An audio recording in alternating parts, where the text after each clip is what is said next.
So who am I? Well, I'm Dr. James Morosky. Like I said, just about everybody in here knows who I am. But as far as YouTube, I'm a graduate of Penn State University and National University outside of Chicago for chiropractic. Before I came down here to Carolina, about 4.5 years ago now, I was practicing up in Ohio for about 6-7 years before I came here. I've done medical missions as well through the Salvation Army, soup kitchens in the Chicago area, and then to Albania as well. So I've seen a lot of crazy stuff in my lifetime as well. So that's only kind of enhanced my my method of practice here as well, where I focus a lot on neurological aspects, diet, nutrition, and a lot of conservative therapies for kind of a whole slew of health issues out there. And so getting into the weight loss aspect, one of the most important things to talk about as well is the basal metabolic rate and resting metabolic rate. And that activity level there for us is probably the jumping off point of what we want to focus on. And obviously what that activity looks like is especially dependent from person to person to person, age group to age group. And there's just, we could end up just talking about this alone for probably well over an hour, and I don't want to keep you guys here for tomorrow here. But so we get from school age kids, and it's mostly just focusing on play, and then sport activities in teenage years. Once we get into more of early adulthood, then that's where we start to focus in on vigorous to moderately vigorous exercise. Older adults, sometimes health conditions are going to be more preclusive to what we are able to do, so then we focus on activity, balance, stability, and then safer exercises there, whether it be yoga, Pilates. I've even had patients do jazzercise and Peloton, the spin classes and such. And then pregnant women, their activity level is going to be more dependent on what activity were they doing before they were pregnant. If they were very active beforehand, we can generally keep up with that type of activity. If they haven't been, okay, well, we probably don't want to be starting up marathons while you're 4 months pregnant by any means. But I always focus on, like I said, that metabolic rate, and the best way to change that is with especially strength training, resistance training. And it always seems like every year I keep hearing something different, whether we start with strength training or cardiovascular. Right now, the data is pointing towards we start with strength, you kind of work your way through that, and then you finish off with the cardio, just to at least have that change of pace there as well. When I was in school, I'd always heard the last thing that we were doing was what the body prioritizes as far as recovery. So I've been more of an advocate of cardio and then finishing off with strength.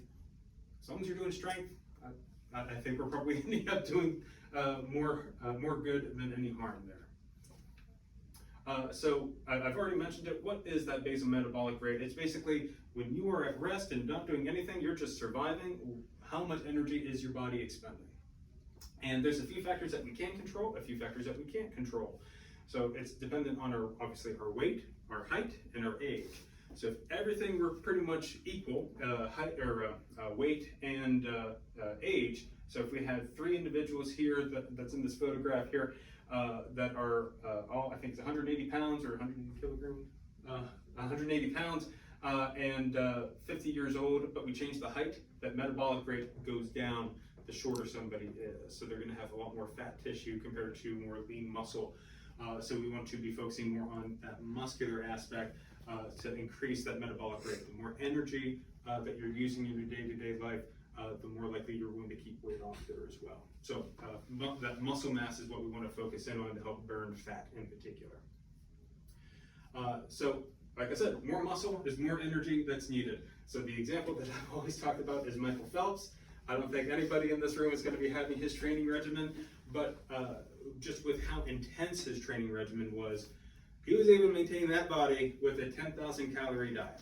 And it was carb crazy, and that is not a diet that I would recommend for anybody, but for where he is burning 8 to 10,000 calories in a day with his training, he needs that energy to at least maintain where he's at. So it's not necessarily what we're eating to a degree, it's how are we exercising and how our body is able to utilize what we're putting into our body as well. There we go. Harping on especially the exercise component here, we've got a plethora of gyms and exercise areas just here in the county, on this side of the county in particular. The one that I've always worked with pretty closely is Moore here in Charlotte. Chris and Stacy, they do an excellent job. They've got a lot of different plans, personal training. I find them to be probably some of the most personable crew that's in the area here as well. Just a great group, and even from our physical therapy department, when we have patients that have been discharged but they want to keep up with activity, they're typically the #1 place that we're recommending, because they just work with a whole slew of issues there as well. And I believe Stacy's actually finished up occupational therapy as well, so I don't know if she's going to be implementing that into there, but they're very well educated, I find. And then just Chris, I just left this slide in there as an honorable mention because we usually do this talk together. But then Body Edge here in Ocean Isle Beach is another one. If you're looking for somebody that's a little bit more of, they're going to crack the whip on you and get you going. Cindy, she's excellent at that.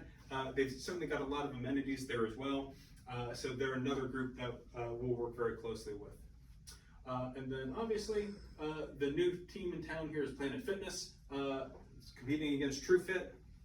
Just kind of put their prices up there. So if you're more of a self-motivated kind of person, and you didn't have access to a gym with wherever you live, or didn't have access to the equipment at home, these are also excellent sources there as well. And I think maybe just a little bit cheaper than doing like the personal training through More or Body Edge. But if you're self-motivated, they're also excellent groups there as well. And then they also have the personal training there as well, but then that gets a bit more expensive there. Now, so we've touched on a lot of the exercise component there, but we also want to talk about what we're putting into our body. And one of the things that I'll touch on just a little bit is how we cook our food. And especially when we compare takeout versus what we're making at home, people are actually typically much more satisfied when we're making food ourselves. We enjoy our food experience more, putting the work into it, sensing the food as we're preparing it, smelling the food as we're preparing it. We'll have a much more pleasurable experience when we're making it. So mixing up how we make our food is also going to be important for that experience. So I've just gotten into braising foods. That's probably my favorite cooking style nowadays. And along with baking, obviously, roasting. Grilling is another good one. The thing that I'll bring up with grilling, the best part, the char that's on it, probably not good for us to eat. A lot of that char is linked to gastrointestinal cancers, so don't get too much of it anyways. And that goes the same with like searing and broiling and such. You just want to watch out for too much char there, the flavor, unfortunately. Steaming, another good source for cooking our food. So obviously steaming is more so for like vegetables in particular. So that'll unlock certain nutrients a little bit more readily compared to having foods raw. I'll see a lot of patients where they'll say, I've been doing like a raw food diet.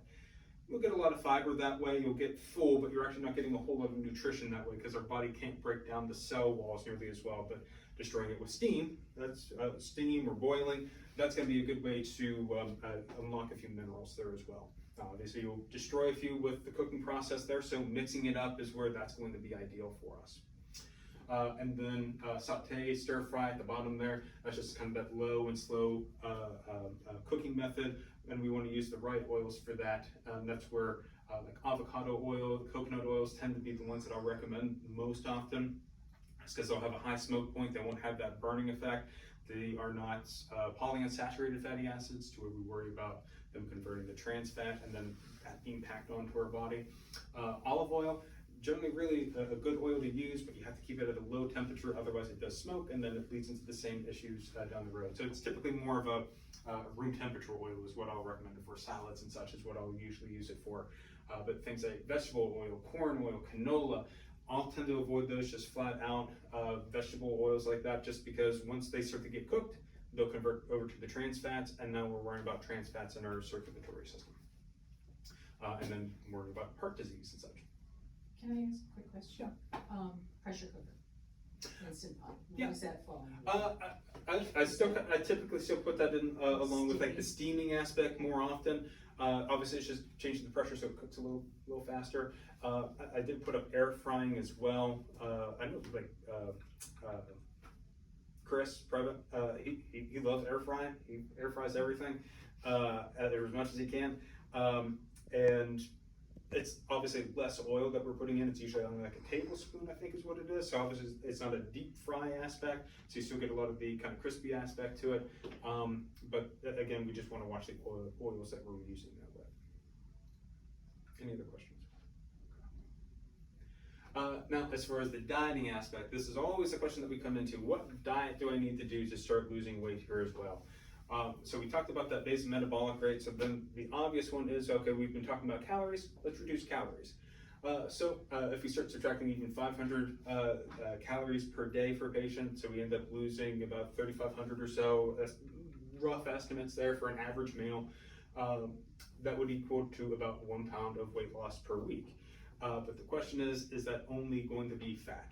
It might start off that way, but then we might end up losing muscle mass and other mass that we actually want to be holding on to. So we want to obviously work this in with exercise, but then if we're increasing our exercise, well, then we're increasing our metabolic rate. Do we want to be decreasing our caloric intake? I tend to focus more on getting the good quality foods to help rebuild our body and increasing the exercise myself. And same goes with fad diets or fasting for a day. If we're starting to reduce or fasting for the day, even like intermittent fasting, I'll find we'll tend to do a lot more overindulgences. Even from like religious holiday aspects where they're fasting from sun up to sun down. Obviously they're not eating, but then by the time that the sun goes down, it's typically more rich foods, it's more celebratory, and again, it comes back to enjoying the experience of that food as well. So they're still getting a higher calorie diet, typically just in one meal almost. I've seen patients do a lot of juice fasts as well, but what we're ending up doing, we're replacing more of slower digestion with proteins, fats, complex carbohydrates, fibers, with just the juice basically. So we're replacing all that with just sugar, the fructose. And then there's studies out there that show that fructose actually spikes our insulin levels much higher than even just regular glucose does, and it spikes it for longer as well. So for diabetics, it's still even not the ideal fast for us to do as well. Myself, I tend to be more of an advocate for like the paleo, primal diets there, focusing on more of those fats and proteins, like I said, and I'll come back to that here in a minute. Mediterranean diet is another excellent diet. It tends to be all-encompassing as well. If there is an ideal diet, that's usually it, that I personally love. It's just kind of hard for a lot of people to do. Ketogenic is another one that I see as an advocate for it initially, but I'm seeing a lot more. It has great short-term benefits, but then long-term benefits don't really pan out.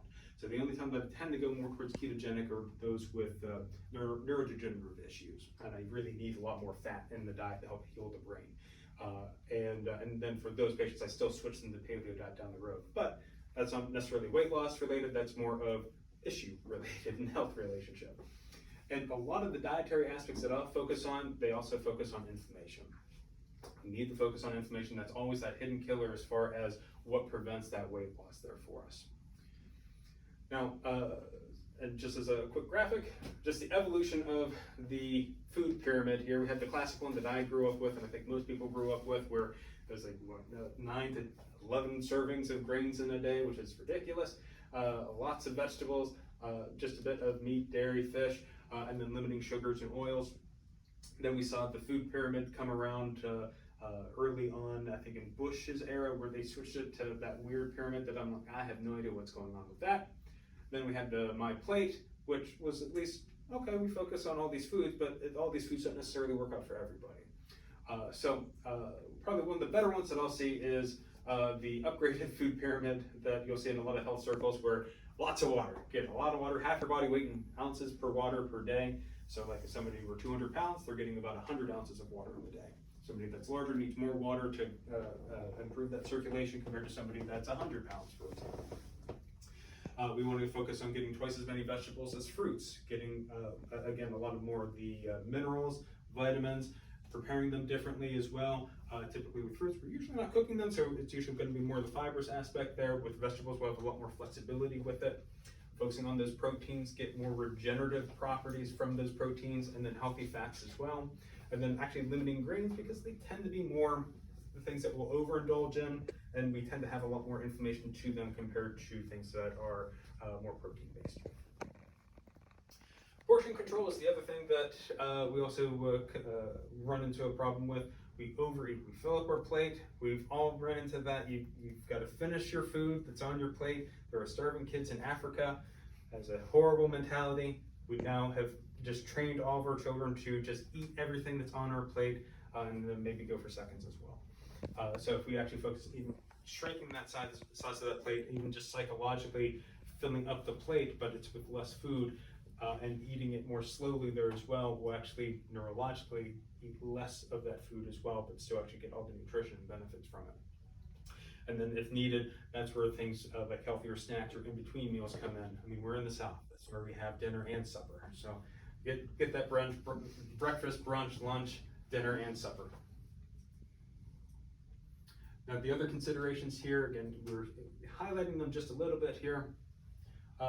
That inflammation that I talk about, one of the things that we do here is food allergy testing as well.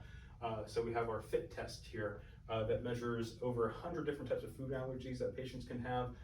There are common ones that are out there, so they have a smaller one that tests about 25 to 30 different ones of their most common ones here, but I almost always find that a patient is allergic to a certain spice or a certain ingredient that they have on a very regular basis that I would generally say is healthy, but it's not right for them. Usually it's like turmeric or garlic that I see that comes back for them. I've had patients where they love fish. Fish is not a good source for you, or it's at least tuna is not good for you, and the shellfish isn't good for you. Even myself, I tend to be higher on like corn and mollusks, so shellfish to some degree. So if I get a lot of glucosamine, I'll start to deal with more of like headaches and inflammation myself. And glucosamine should be good for joints, but doesn't work for me. And that's generally what I experience with these food allergy testings.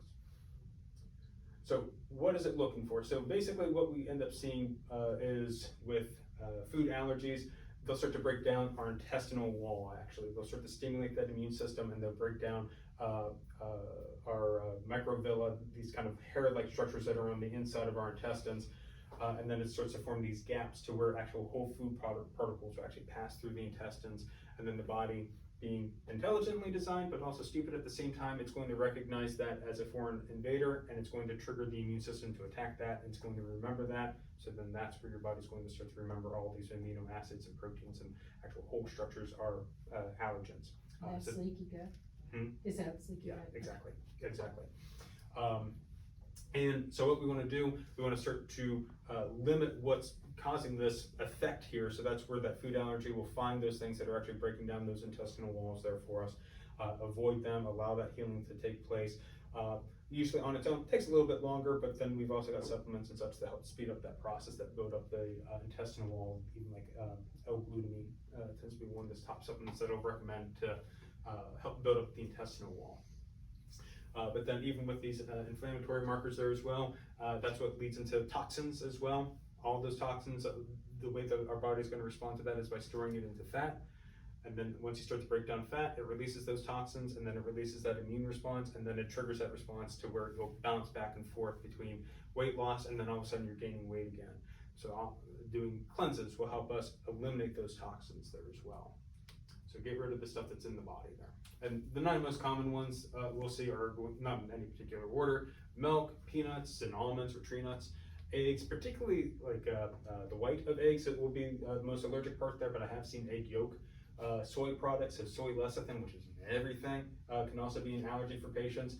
Certain types of fish, wheat, particularly gluten, shellfish, and then I have corn at the bottom one there just because it does tend to be, even if we're not allergic to it, it is an omega-6, so that tends to be more of a driver for inflammation as well, compared to like omega-3s, which are anti-inflammatory. Now, to help eliminate a lot of these toxins that our fat cells end up holding on to, that's where I'll also recommend cleanses for patients. And it's also just a good way to just jumpstart that weight loss as well, where it'll have an entire food plan with it. And generally, they're focusing more on a whole foods diet with their plan. But I've even seen a lot of the higher ups even recommend, hey, just stick with keto or paleo diet during that 21 days or 10 days or 21 days, 28 days, however long the cleanse is for that particular patient. And so they're focusing on the quality fats, the quality vegetables, getting good fruits there as well, limiting the grains and inflammatory markers there. So then that way you're eliminating all those, limiting the garbage coming in while you're getting rid of the garbage, basically. The cleanse is just, as the name implies, it's just getting rid of the gunk from inside the body, basically. And then since the last time I've done this talk, they have released a new one. So rather than having all these pills and shakes and everything throughout the day, they just all combined it all into one shake, basically. So it's much more simple. And then they also have it as a 10-day Jumpstart, which is probably the most common one that I'll recommend. But for a few patients, even their full cleanse. If I've got more of patients dealing with like rheumatoid issues or diabetes, more chronic health issues, typically we will want to do the longer cleanses then. But this one tastes fantastic. It's a chai tea. It's fantastic.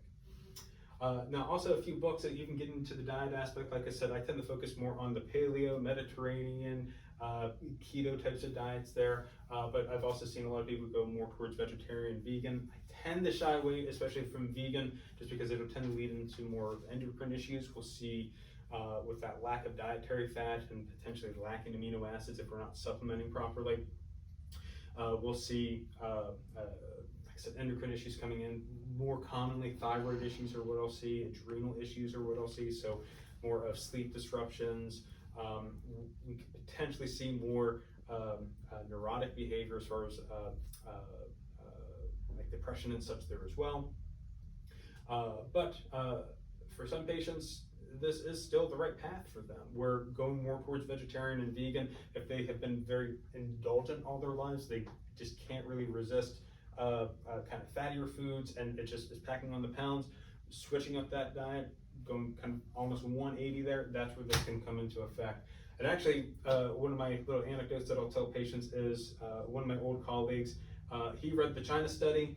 He ended up going more towards a vegetarian diet. He'd rarely have burger here and there at that once he started doing more vegetarian, but it'd be maybe once a month or so. He wasn't opposed to it. He just ended up switching out his diet, ended up losing 20, 30 pounds or so. Very fit, very active, loved it. I was doing more paleo and I had about the same results there as well. And we had one patient who would end up seeing us, and he asked me, he's like, Dr. Craddock's recommending vegetarian, you're recommending more paleo, who's right? I'll let you know in about 15, 20 years, basically. So it's not necessarily which one's the right one, but which one's right for that particular case there as well. So I still keep it on the table there, even though it's not typically the one that I'll recommend the most. And where especially more vegetarian comes into play as well, we need good enzyme functioning, so you need to be able to break down fat or fiber really well, so making sure that the stomach is working particularly well. Another one that I've actually liked as well, if I'm looking for somebody that to again get that kind of jump start there, their diet's generally pretty good, but they're just having trouble in losing weight. Whole30 is another good one that it's about a 30-day kind of cleanse aspect as far as the diet, where it gets rid of a lot of those allergens that are very common there for us and has you focus on just several ingredients per meal basically. And then you add that in with that 60 minutes of exercise 2 to 3 times a week there. Even myself, that's again where I ended up losing about 20 pounds or so when I moved down here by doing the Whole30 diet. If there's a diet out there, likely I've tried it to some degree. So coming back, just kind of visually seeing the keto diet, we see it's probably the vast majority is focusing more on fats. Again, it's healthier fats there as well, nuts and such, a little bit on the proteins. Where paleo, it's a little bit more on the protein side there. You still get the carbohydrates, but it's certain types of carbohydrates, basically things that cavemen could find is kind of where those carbohydrates come in. So farming aspects are kind of eliminated there for us. It's more grazing aspects.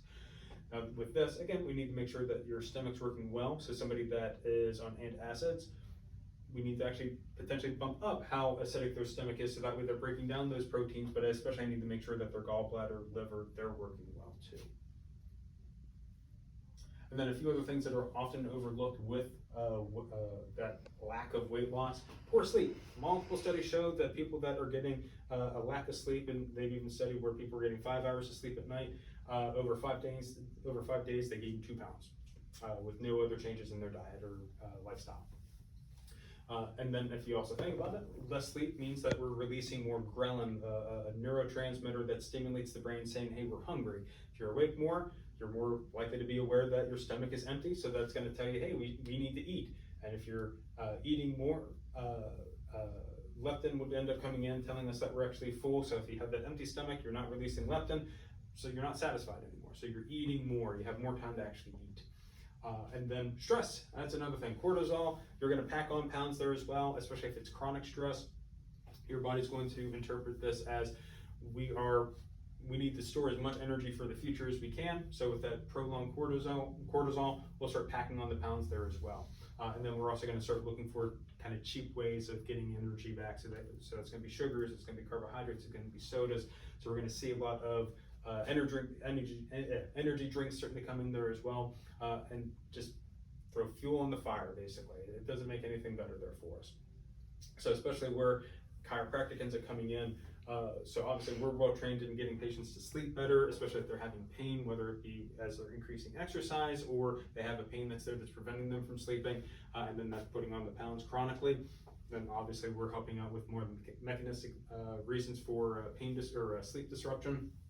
And then obviously I'm trained with treating more chronic stress there as well, whether that is, again, nutritionally or supplements, or finding a psychologist in the area for counseling if we needed it there as well.